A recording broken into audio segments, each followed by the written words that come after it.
The Beta Gamma Sigma Hong Kong U Chapter Induction Ceremony 2015 is about to begin. Please switch off your mobile phones or turn them to silent mode. Thank you.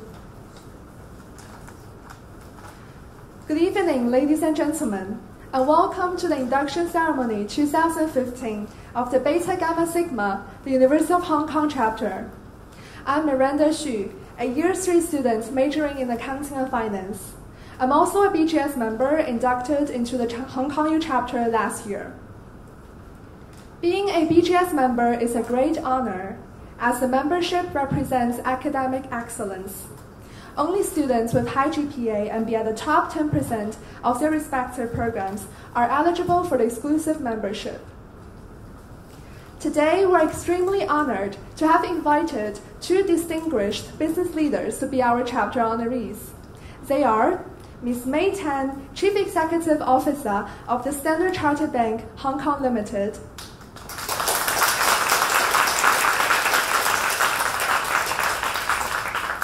And Mr. Edwin Morris, Chief Financial Officer of Asia Miles Limited.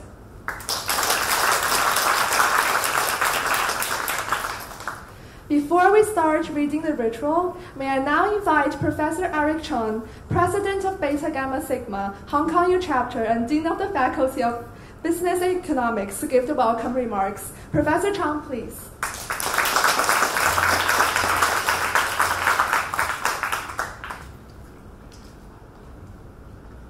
Ms. Tan, Mr. Morris, colleagues, students, good evening. A warm welcome to everybody to join this ceremony as we inducted the fourth batch of members into the Beta Gamma Sigma Hong Kong U HKU chapter. Our faculty was conferred accreditation of our accounting and business degree program by AACSB in April 2010. And this year, the re-accreditation has been confirmed for another 5 years. By the way, AACSB denotes Association to Advance Collegiate Schools of Business. It is a leading American accreditation system for business schools. This accreditation represents an achievement of excellence in business education. Only about 5% of world business schools have obtained this exclusive status. The Beta Gamma Sigma Society is an international selective honor society only for business programs accredited by AACSB. As our MC just mentioned, only top performing students from the faculty are invited to join the chapter.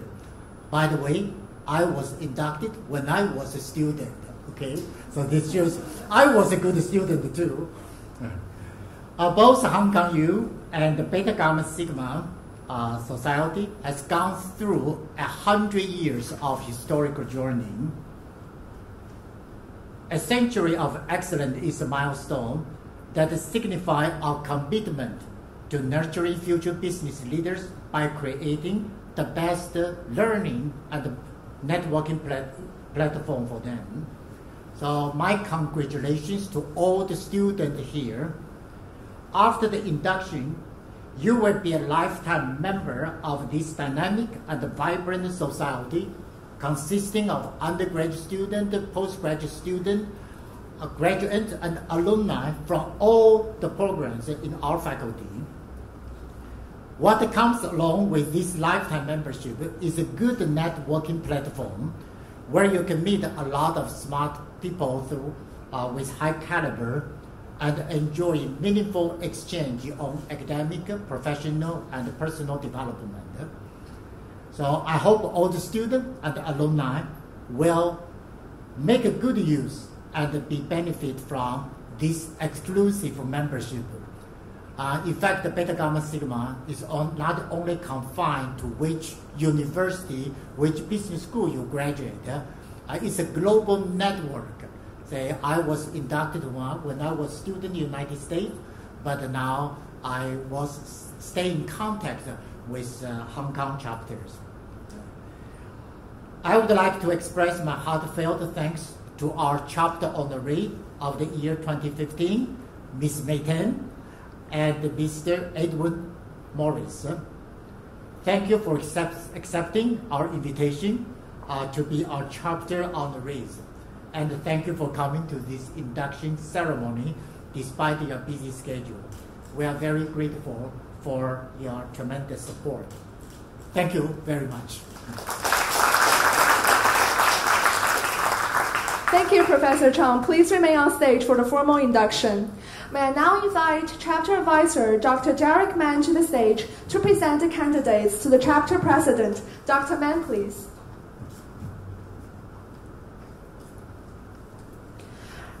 Reading the BGS ritual is an essential component of the ceremony to induct new members. 3 student representatives are selected to take part in ritual reading. They are Tracy Lau, Tony Lam, and Sophia Lian. Fellow students, please stand up for the induction. Professor Chang, please lead the ritual.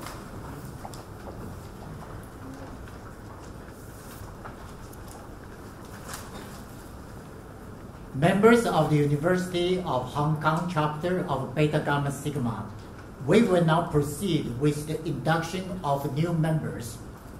Chapter Advisor, Dr. Derek Mann, will you please present the candidates? Professor Eric Chang, 68 students and graduates from the Faculty of Business and Economics of the University of Hong Kong have accepted the membership invitation of Beta Gamma Sigma. I'm pleased to present them for membership. You have been honored by an invitation to membership in Beta Gamma Sigma because what you have achieved in scholarship and service, we are delighted to have you join us. Beta Gamma Sigma is a scholastic honor society established to encourage and honor academic achievement in the study of business, to cultivate and celebrate leadership and professional excellence, to advance the values of the society, and to serve its lifelong members. The principles of Beta Gamma Sigma are represented by 3 concepts reflected in the name of our society. Beta is the initial letter of the Greek word bebios, which signifies honor. Honor is personal integrity and accents of character. It is a prerequisite for those who lead others. It also encourages altruism and enlightened social responsibility and service.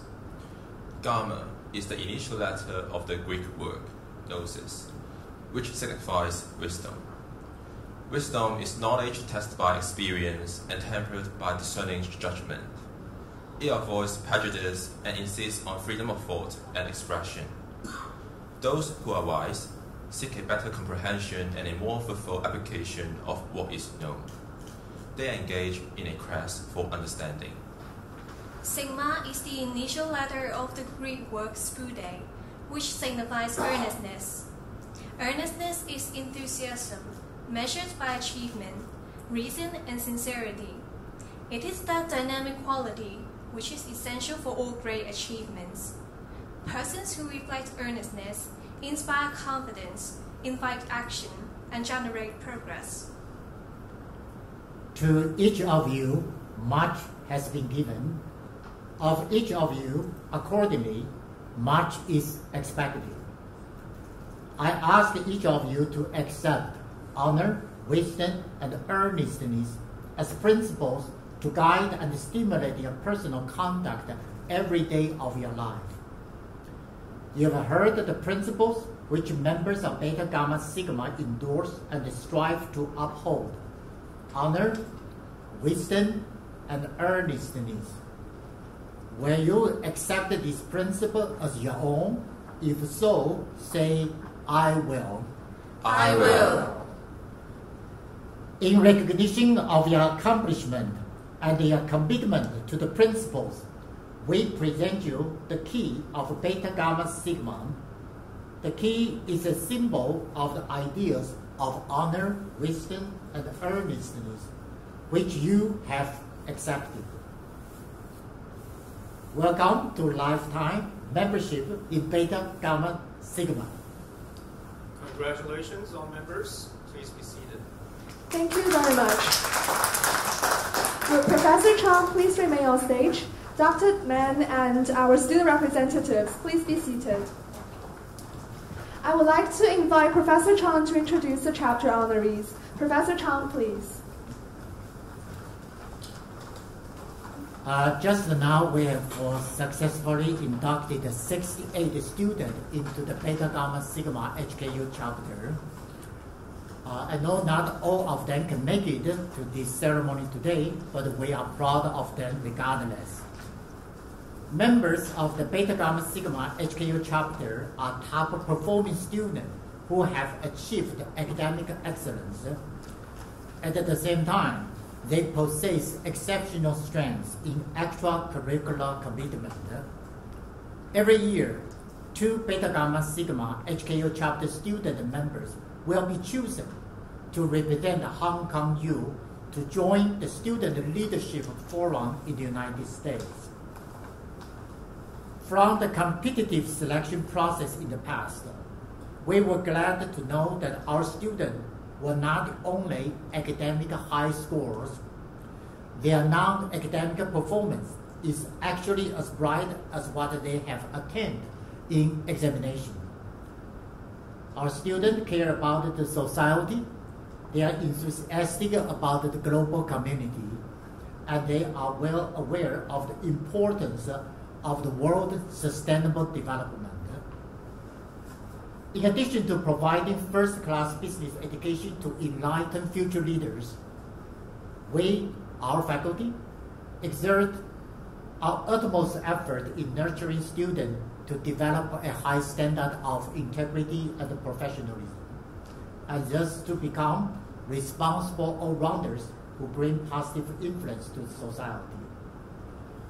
The faculty has therefore especially invited 2 successful business leaders to be the chapter honoree of this year to share with you their valuable experience and words of wisdom. We are very honored to have Mr. Edwin Morris and Ms.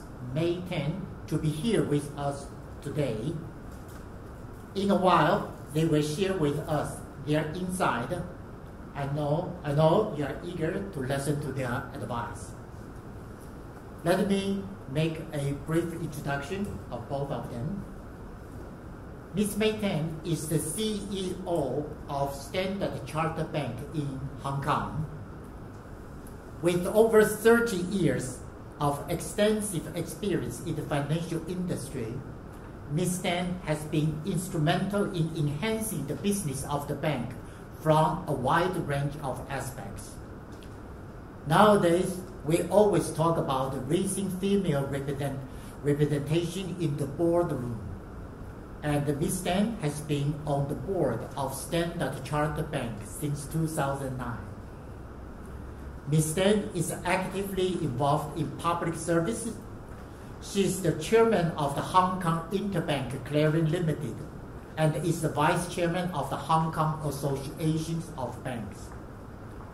Ms. Tan is a member of the Banking Advisory Committee of the Hong Kong Monetary Authority. She also sits on the Listing Committee and the Risk Management Committee of the Hong Kong Exchange and Clearing Limited. In addition, Ms. Tan is an independent non-executive director of the Link Management Limited. Ms. Tan also champions various charitable causes. She has been very active in Oxfam Hong Kong since 2008 and is now vice chairman and a member of its Finance and Audit Committee. She is a chartered accountant and a member of the HKI CPA. On this happy occasion, the honor is all ours to have also invited Mr. Edwin Morris to be our chapter honoree. Mr. Morris is the CFO of Asia Miles, oversees all aspects of financial accounting, compliance, and risk management of the company. He is a seasoned senior executive in banking, accounting, and finance, and have worked with Arthur Andersen in Sydney, PricewaterhouseCoopers, and Goldman Sachs. Mr. Morris started his career with the Swire Group in 2005 and worked at the Hong Kong United Dockyard, a joint venture between Swire Pacific and Hutchison Whampoa. Prior to Asia Miles, Mr. Morris was the financial controller of Swire Property and played a critical role in the company's public listing on the Hong Kong Stock Exchange in 2012. Mr. Morris is a chartered accountant, a chartered financial analyst, and he holds an executive MBA from Kellogg at USD. Mr. Morris is an esteemed gentleman who always sticks to lady first, the social code of practice. As such, may I now invite our chapter honoree, Ms. May Tan, to accept the honorary certificate and to say a few words to our students.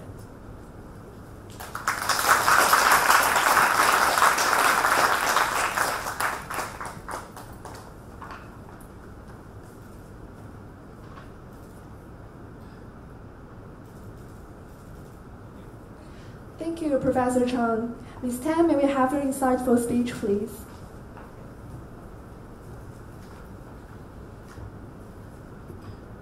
Well, good evening, Professor Chang, Dr. Derek Mann, Mr. Edwin Morris, esteemed members of the faculty, ladies and gentlemen. It is my great pleasure to accept the award and be speaking to all of you who are our next generation of Hong Kong's business leaders. As a CEO, board director, community leader, I think when Professor Chang read through the list, you must think, does she do any work at all, in the office? I have a long list of responsibilities. And more importantly, as a mother, education has a very, very special place in my heart. And so today, I'm very, very honored to be addressing all of you. This evening, I'd like to share with you one important aspect in the corporate world. And this is not about business strategy or practice, but one element which is crucial to the sustainability of any company and our society at large. This concerns every single man and woman sitting here. And the issue is diversity in the workforce. Look around this room. We have many bright women, but a well-balanced composition of men and women. But if you step out of this room and you go into the workplace, and particularly at more senior levels, the C-suite, the boardroom, you'll be wondering, where have all the ladies gone? In 2014, Standard Chartered sponsored a research report in conjunction with another establishment, Community Business, to look at gender diversity on boards in Hong Kong's 50 leading companies. This makes up the Hang Seng Index. And we found that the number of women holding directorships in these companies was a pathetic 9.6%. So for the ladies in this room, what will happen to you 20 years from now between graduation and the C-suite? Where do we go from about 50% to less than 10%? So today I want to look at what we can do as responsible citizens to address this issue. Between the ages of 30 to 40 is when women talents are drained from the corporate world. And ladies, imagine yourself, you're a 35-year-old, high achiever, you've just been promoted to managing director at an investment bank, and you've just had your baby, and you're toiling away in the office, you're worrying about your small baby at home, and you start to think, can I balance work and family? Being a high achiever, you do not want to give up your promising career, but at the same time you're guilty about having to leave your baby at home. So it's a painful choice. Your future career at stake, and your company will potentially lose a very talented staff who is probably in the pipeline for future top management. As far as I'm concerned, is not a very good situation for you, but also for the company, your employer. As far as I'm concerned, why must a choice be made? Who says you cannot both have a family and a career? I know the men in the room are saying, oh, this is a woman issue, it's nothing to do with me, you know. But it is an issue for both men and women. Because to keep the ladies in this room, in the workforce, some 10, 20 years later, businesses must be open-minded. And they need to work towards having a diverse and inclusive workforce. As society progresses, men should start to take up their fair share of family responsibilities. This may well become an issue not just for mothers, but for fathers as well. And more importantly, it is an issue for companies that have predominantly male managers who need to understand and accommodate their female talent if they want to keep them in the company. I'm just using gender diversity as an example.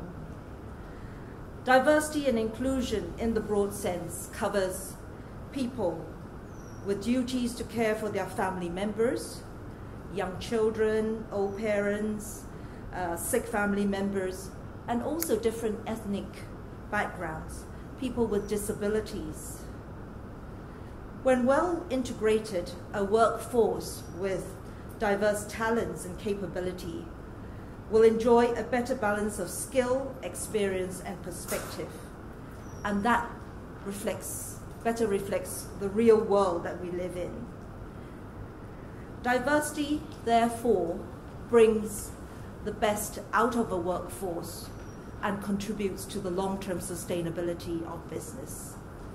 The question is, why limit it yourself to only a fraction of a workforce when, with thoughtful planning, you can access 100% of the talent pool?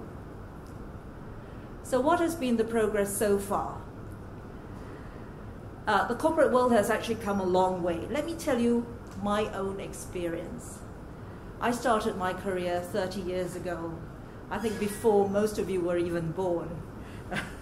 So I feel really old. As Professor Chang said, I'm a chartered accountant by training, and I joined PwC straight out of university. After qualifying as a chartered accountant, I left PwC to join Cazenove, an investment bank in London. Previously, I've never thought of myself as a woman professional, but simply as a professional, and my gender was just incidental. But I was made a partner of Cazenove in 1995. And one of the first things the firm had to do to accommodate me, I was very excited. I said, where do I sign? And they said, no, you can't sign anything yet. And I said, why? They said, we have to amend the partnership deed because it doesn't have a maternity clause. We never imagined that a woman would ever become a partner of the firm. So the Cazenove has been around since 1823, and obviously the thinking was still from 1823. And until that point in time, no woman or Asian had ever made it to partner. At that juncture, I realized the importance of diversity in the workplace And I'm pleased to say that my breaking the glass ceiling 20 years ago has really helped the company recruit many, many talented individuals. We're all guilty of unconscious bias, and we always recruit people who look like us. So today, when I'm in a position as the CEO of Standard Chartered in Hong Kong, I'm in a position to recruit and groom the next generation of both female and male leaders. I'm committed to do all I can to help and mentor the people who are prepared to work hard and stay in the workforce and excel in their profession. At Standard Chartered Hong Kong, 55% of our 6,000 plus staff are women, but only 22% are managing directors. It's actually not a bad record, but not ideal, and we have to work harder. So we've been working hard to boost the pipeline of male and female senior executives, but particularly more female given the imbalance. What we have done, just to share with you, we've established a global women's network, and I'm the global sponsor of that network. And the aim is to support and retain the advancement of women by providing professional training, by mentoring, and also to help them maneuver successfully within the workplace. It is worth noting that the other sponsor, the other co-sponsor is in fact a man. So it's not about favoring one gender over another, but making sure that the organization does not lose valuable, experienced talent. Women are by nature self-limiting. When you ask a woman, would you consider a promotion? The response is usually, can I think about it? If you ask a man, he will say, when can I start? So I'm not saying it's a male issue, it's also a female issue, and women will need to be more confident that they can balance the work and family, and male managers will have to be more understanding. We all have daughters or will have daughters, and we need to do what is right for the community at large.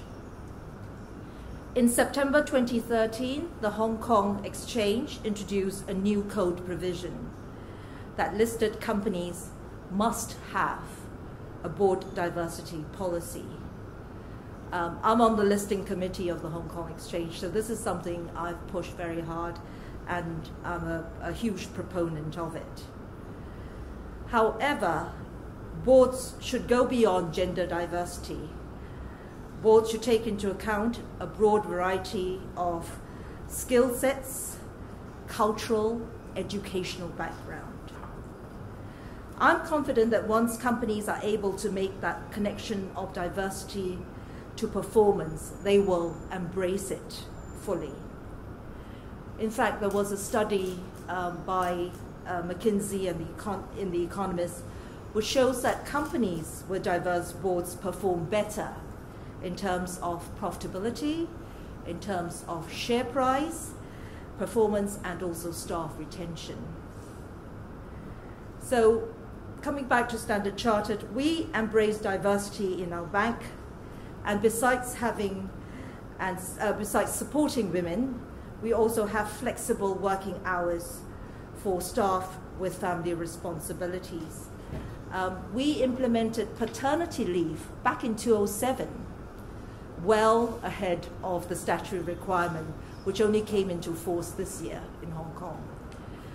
To respect people who may prefer civil partnerships over traditional form of marriage, our spouse benefits extend to domestic partners. We have a comprehensive LGBT policy in place to ensure equal opportunities for lesbian, gay, bisexual, and transgender people as well. We have policies and resources in place to attract and retain talents with disabilities. So our 6,000 plus staff comprise over 30 nationalities, making us a truly international bank to meet the needs of all our clients. So in a way, Standard Chartered is a reflection of Hong Kong. It is a melting pot of ideas, views, and this is our competitive edge. In the same way, being international is Hong Kong's competitive edge, and we must remain the most international city in China. Embracing diversity requires a mindset. So all of you young people, you are the change agents.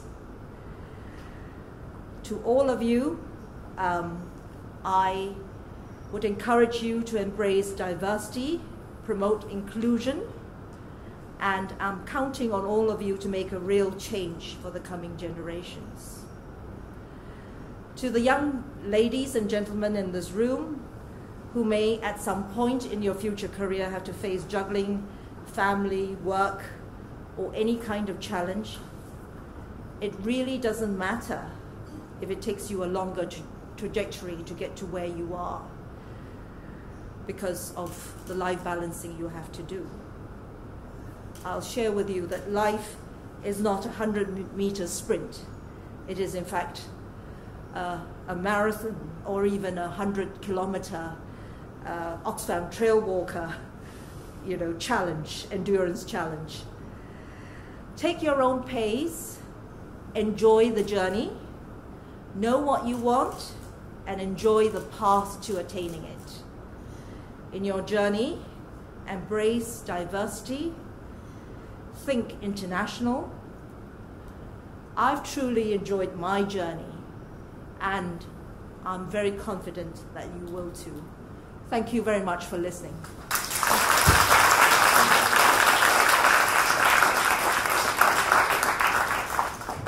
Thank you, Ms. Tan. Professor Chang. Yes, may I invite you back to the stage to present certificate to another chapter honoree. Okay, before I introduce Mr. Boris, I just want to make a remark. I cannot agree with the remarks made by Mr. Moore. I'm also very proud to say, number one, I want to say I totally agree. This is not a female issue only.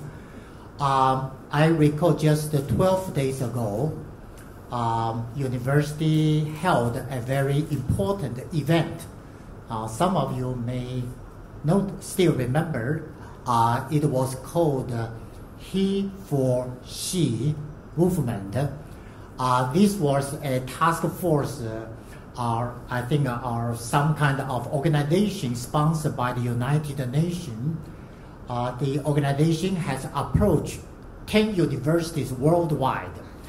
I think exactly try to address this issue. And the reason they call this movement called He for She was because it was everybody's problem. Okay, I think they really wanted to call the attention of men. So unless more and more men are aware of this issue, been proactively working on that. Okay, it will take a long time to address this diversity issue. And our university was one of the 10 universities being approached by the United Nations.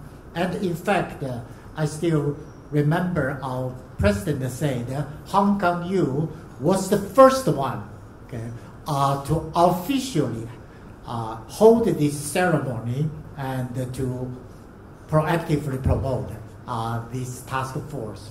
So our president signed up for the movement. All the 10 male deans also signed up for this great calling He for She. Okay, I think Hong Kong U and the Standard Chartered can be partner to work together, okay, to address this issue. All right, okay, now may I invite Mr. Edwin Morris to receive the honorary certificate and then share your experience.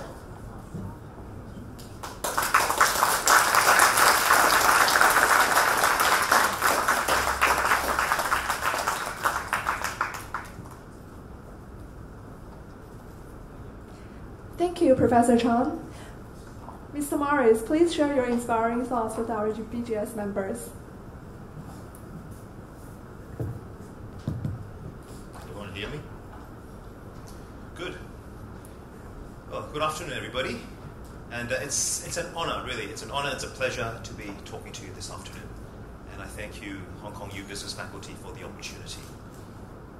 Now, when I was thinking about what I'm going to say today, when I was doing that last week, my head of PR kindly advised me that maybe I should consider using the Asia Miles tagline, "Life Rewarded," as a title for my talk. One day, as May pointed, you will soon be in the C-suite, and when you become a CEO or a CFO or a CIO or whatever, you'll realize that as a chief officer, you don't make executive decisions. You just listen to what your staff tells you. And this is exactly what I've done with the title of my talk. At Asia Miles, your life is rewarded by earning air tickets, dining vouchers, hotel vouchers, etc., if you earn enough miles. Well, that's all well and good. But today, I want to share with you some of my humble views on how we should lead a rewarding life, how we actually should live a life which is well rewarded. Which brings the question, what is a rewarding life? Is it becoming someone rich and famous like Mark Zuckerberg? Or is it becoming someone powerful like Barack Obama? Or better still, to have a rewarding life, why don't I just marry a trophy wife or a trophy husband? Well, to me, a rewarding life is one where you actually live to your full potential. You can use your talent to benefit yourself and to benefit the people around you. And to me, the first thing, in order to live a rewarding life, in order to live a life that you can live to your full potential, the first thing that we need to learn is to self-reflect. What is self-reflection, you're going to ask me? Well, let me start by telling you what self-reflection is not. Self-reflection is not about daydreaming. Self-reflection is not thinking how good-looking or how smart you are. Self-reflection is actually objectively assessing yourself and the situation around you so you are better able to, with confidence, decide what is best for your life. Now, nowadays, a lot of people confuse activity with productivity. They run very fast, multitask left, right, and center, but to where? For what? Have they ever sat back and thought, why am I doing this? Where am I going? Do I want to go there? Do I know where I want to go? Remember, activity with no purpose is a drain on life. Activity with no purpose is a waste of your time. Let me share with you a personal story. The year was 1998, and I was an audit manager at Pricewaterhouse. And one day I got a call from a headhunter, unsolicited. And he asked me if I would be interested in a position with Goldman Sachs. Now, almost without thinking, I said yes. And after 9 rounds of interviews, I got the job. The next 2 years were probably the toughest in my career. There was nothing wrong with Goldman Sachs, but there was everything wrong with me. Now just bear that story in mind for the time being while I come back to self-reflection. So you ask, okay, I will self-reflect, but where do I start? How do I do it? Well, maybe I can share with you some of the experiences I've had with self-reflection. The first thing about self-reflection is to understand yourself. Know who you are. And this is unfortunately not as straightforward as it sounds. 1, think about what drives you. What is your passion? What is it that is something that makes you feel excited when you wake up at 5 a.m. every morning? If money is not a problem, what would you do for a living? Howard Schultz, the CEO and founder of Starbucks, he gets to the office at 6 o'clock every morning. Cristiano Ronaldo, who plays for Real Madrid, he trains 5 hours a day, 4 times a week. How do they do it? It's the passion for what they do. Passion is the only thing that can get you through the long-term hurdles that you're going to face. It's the only thing that will help you succeed in life. Go find your passion. Think about your strengths and weaknesses. Oftentimes you hear people say, work on your weaknesses. I would actually argue work on your strengths. Because if you think about it, you spend 80% of your time working on your weaknesses for a 20% improvement. Or you spend 20% of your time on your strengths for an 80% improvement. What would you rather do? Know what you're good at and what you're not. Because you're going to live your life much more efficiently that way. Another one. Think about your emotions. Analyze your emotions. Understand why you feel the way you do. Is the way you feel driven by your ego, jealousy, or your personal agenda? For a long time in my life, I compare myself in almost everything I did. At school, I would compare my exam results, my sporting results, my girlfriend results. At work, I would compare my salary levels, my promotion levels. Outside work, I start comparing the friends that I have, places that I go, the car that I drove, the house that I lived in. And I felt miserable because I would always be inadequate one way or the other. The thing that really ticked me off is that whenever I see someone who I felt only had an IQ of about 20, and he's the senior VP of some big company just because his daddy owns the company, while it's me, poor Edwin here, slaving away as a junior analyst. But eventually, you start to think about, why do I feel that way? And you find out that it is just ridiculous that I was feeling that way. I mean, imagine, if my father was Li Ka-shing, I could be more successful than Richard Lee. Who knows? But that's not the point. The point is, so long as I focus my energy on such negative thing, it will just drive me down, and the reality doesn't change a bit. So why not I focus my energy, focus my emotions on something which is positive? Why don't I focus on doing the best I can with the cards I've been dealt with? Because at the end of the day, I'm only accountable to myself. So understand your emotions, and you have a much better control over yourself and the situation around you. Secondly, or rather, let me come back to Secondly, goals. Another part of your self-reflection is to know your goal. Find your goal. Remember I said about passion. Passion is a thing that drives you forward. With passion, you will have a goal. Think about what your goal is going to be. Project yourself 10, 20 years out. Be as elaborate with that dream as you can. And then work backwards to the steps that you need to take to reach that goal. Because those steps will become the priorities in your life. A lot of people, and even companies, they often have the top 10, top 15, top 20 priorities, and they're all important. I'm telling you, that's a waste of time. Because realistically, you can only manage 3 or max 4 priorities at any one time. So rank your priorities in terms of how important they are to achieving your final goal. And everything else, no matter how important they seem to be right now, will just fall away because they don't contribute to your final goal. Another thing about self-reflection is to understand your values. What values are important to you? Is it integrity, honesty, fairness, or maybe your family? Your family always comes first. Know what your values are.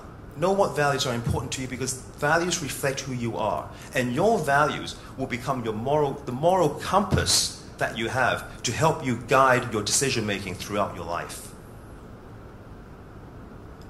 Coming back to my Goldman Sachs story, don't get me wrong, Goldman is a great firm. It's a fantastic firm with highly intelligent, highly driven people.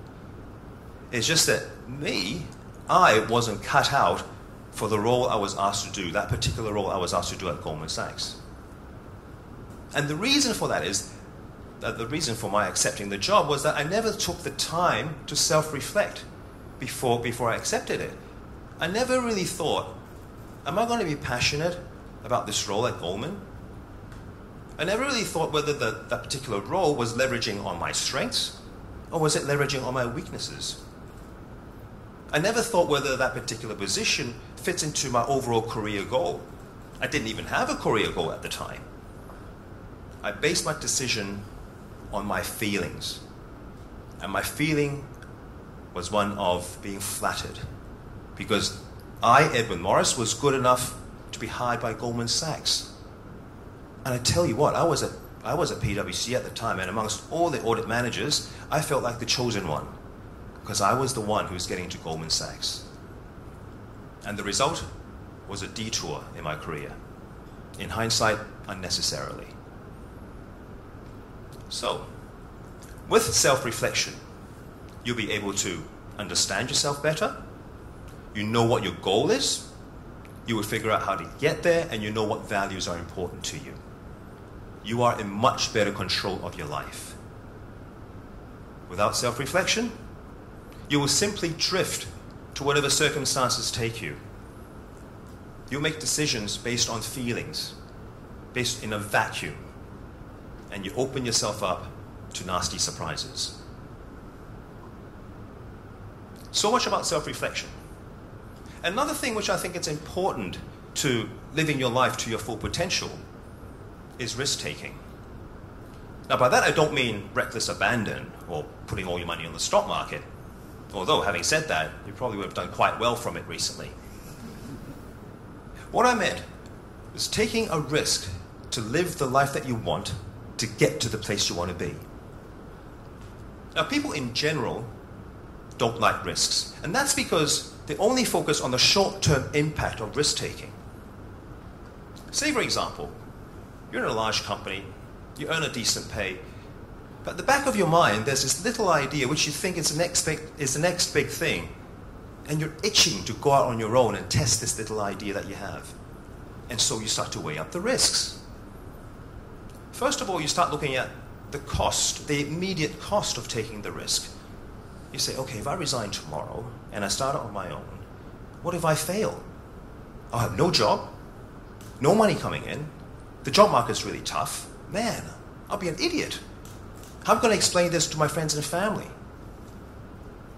And then you start to look at the immediate benefit of not taking the risk. You say, well, I still have my job. The pay's all right. Money still keeps coming in. It's a good company. And they have sort of made some vague indication of a career path for me. I'm not completely happy, and I still want to do my own thing one day, but maybe now is not a good time. Maybe I should stay put for the time being and see how things pan out. Yeah, that would be the sensible option. But is it? Apple Computers was founded in 1976 by 3 people. They're Steve Jobs, Steve Wozniak, and a gentleman called Ronald Wayne. Now, Ronald Wayne was 42 at the time, and the other 2 Steves were in the early 20s. And Ronald was brought in to look at all the legal and admin stuff for the new company. And for that, he received a 10% equity stake in the new venture. 2 weeks after the company was founded, Ronald Wayne sold his entire stake, his entire 10% stake.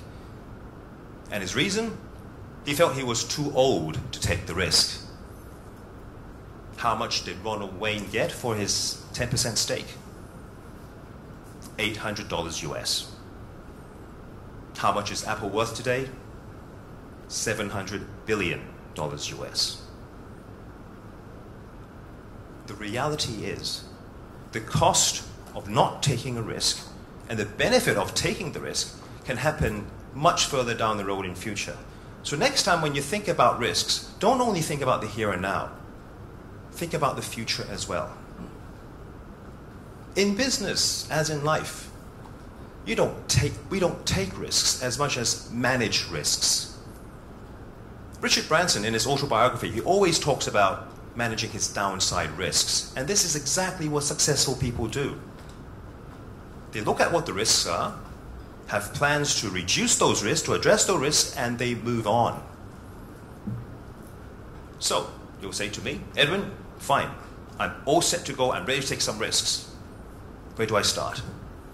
Well, here are some pointers that you may like to consider.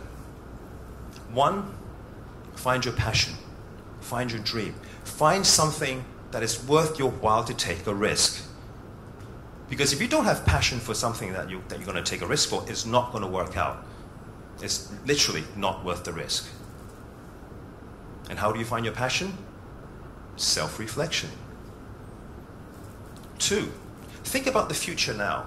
You have your passion, dream your goal. Dream as big as you want. Then from that goal, work backwards and find out what the steps are to get to there. Sounds familiar?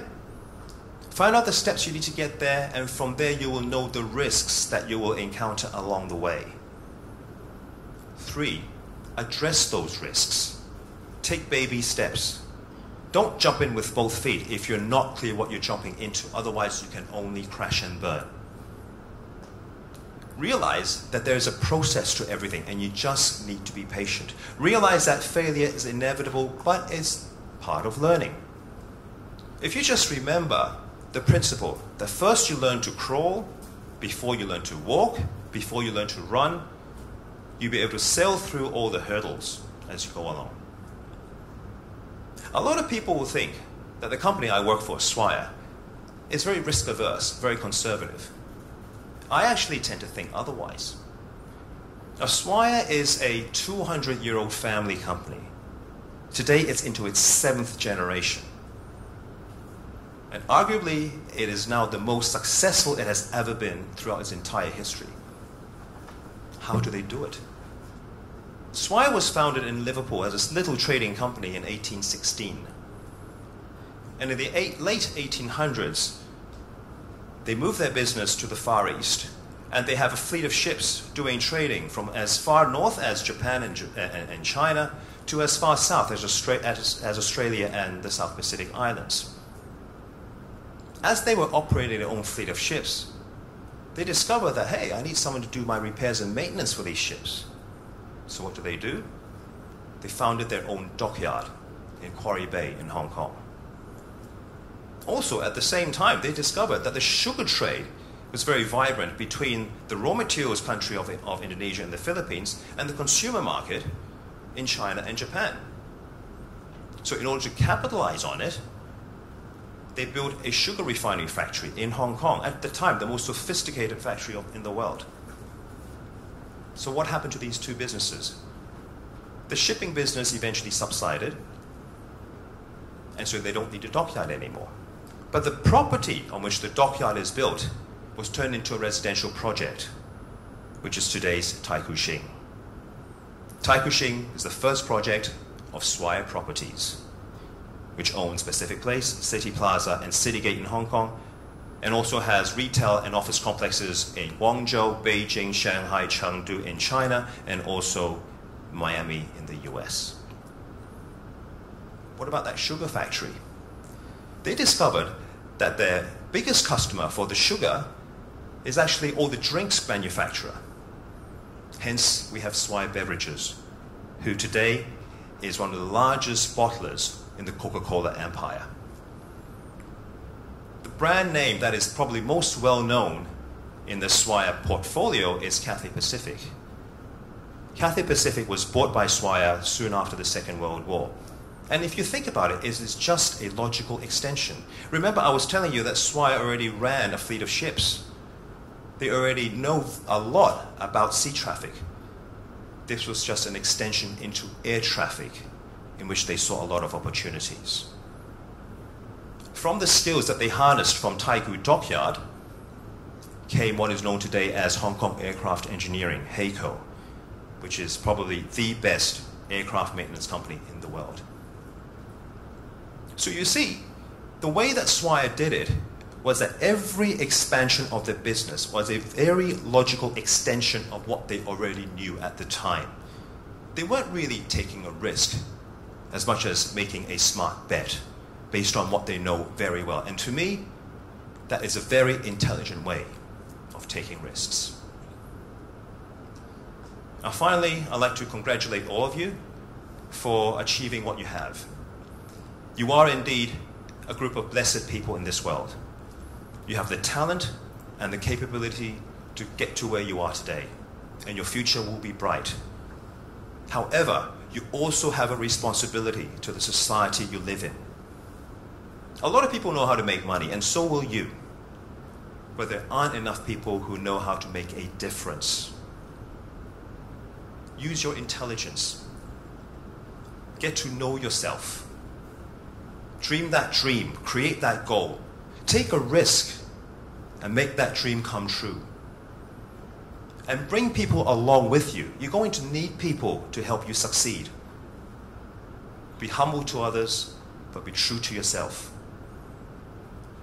For how rewarding your life is depends on how you reward the life of other people around you. And with that, thank you.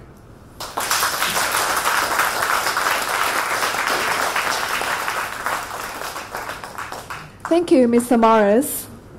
Before we proceed with a group photo with all BGS members, may I invite Ms. Tan, Mr. Morris, Professor Chang, and Chapter Advisor Dr. Derek Mann to have a photo on the stage. Please.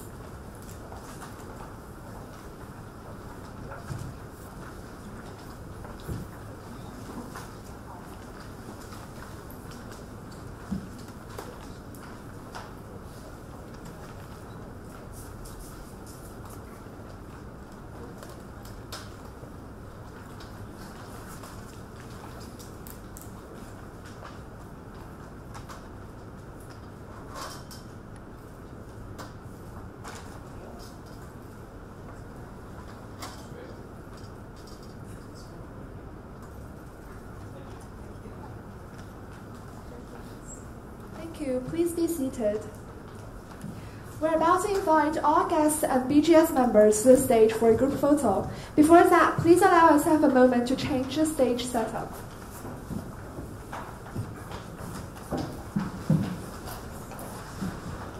Fellow BGS members, please come to the stage for a group photo.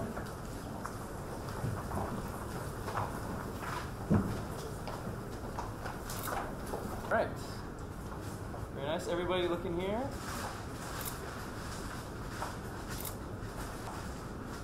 One more.